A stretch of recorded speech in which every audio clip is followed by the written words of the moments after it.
ईमानदारी, यह वो किस्सा है जो अब मेरी जिंदगी का हिस्सा है। मैं थोड़ा जिद्दी किस्म का इंसान हूँ और इसी जिद की वजह से बचपन में मुझे बहुत मार पड़ी है। लगभग मुझसे घर के सारे लोग परेशान रहते थे। माँ तो इस जिद की वजह से हर दूसरे दिन झाड़ू से मारती या फिर बात करना बंद कर देती थी।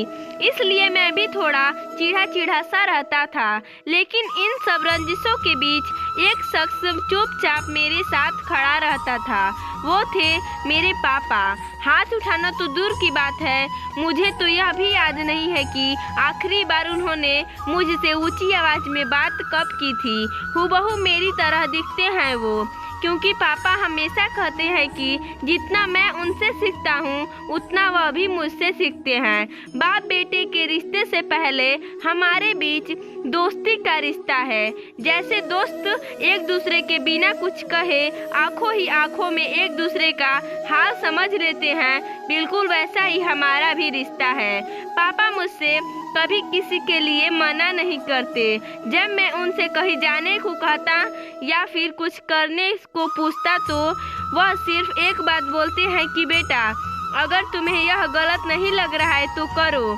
यह सब सुनने के बाद मुझे न जाने कैसे खुद ब खुद सही और गलत का अंतर समझ आ जाता है।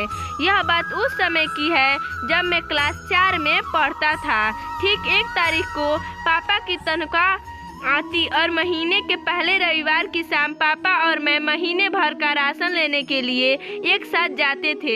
मुझे आज भी याद है कि एक पुरानी सी साइकिल के हैंडल पर 2 थैले बांधकर महीने भर की खुशियाँ लेकर आते थे। एक बार उस रोज हम राशन लेकर घर वापस आ रहे थे तो पापा की नज़र थैले के ऊपर रखी हुई एक विम बार की बड़ी टिकिया पर पड़ गई। पापा ने मुझे रुकने के लिए कहा और हिसाब वाला खाता मांगा। उन्होंने कुछ देर हिसाब वाले खाते में जांच पड़ताल की और बोले, यार इसने तो छोटी टिकिया के दाम जोड़कर बड़ी टिकिया दे दी। चलो कोई बात नहीं, तुम यहाँ कुछ देर इंतजार करो, मैं इसे अभी बदलवा कर वापस आता हूँ। इतने पर मैं फट से बोल पड़ा, पापा यह क्या कर रहे हो, अब रहने दो भी दो। आप कहाँ इतनी दूर फिर से वापस जाओगे। तो पापा एक पल को रुके, जरा सा मुस्कुराए और उस टिकिया को हाथ में लेकर बोले, बेटा यह मुझे गलत लग रहा है तो मैं ये नहीं करूँगा। पापा वापस दुकानदार के पास चले गए। मैं कुछ देर बाद वहाँ उनका इंतजार करता रहा। कुछ 15-20 मिनट बाद वह बड़ी टिकिया को बदलवाकर एक छोटी सी टिकिया लेकर वापस आए और हम घर की ओर चलने लगे।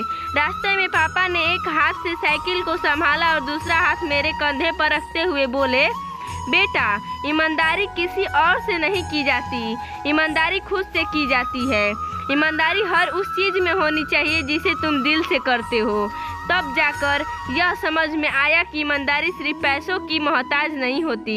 उस दिन से बस्ता उठाए हर दिन इस उम्मीद में घर से निकलता हूँ कि अगर किसी दिन जिद छोड़ देता हूँ या ज़िंदगी में किसी मोड़ पर पहुँचकर थक कर हार कर बैठ जाता हूँ तो इस बात की राहत हमेशा रहेगी कि बड़ी ईमानदारी से सपने देखे थे और इतनी ईमानदारी से उन्हें पूरा करने की कोशिश भी की थी। क्योंकि यह जो ईमानदारी है ना पापा की उस वापस लाई हुई छोटी टिकिया की तरह है जो गलत नहीं है। सपनों के लिए जोश, जज्बा, जुनून, हौसला, हिम्मत, यह सब बहुत ज़रूरी है। जब तक हम इन सबको पूरी ईमानदारी से नहीं निभाते तब तक कुछ मुकम्मल नहीं होने वाले। इसलिए ईमानदार बनो, सबसे नहीं अपने आप से और खुद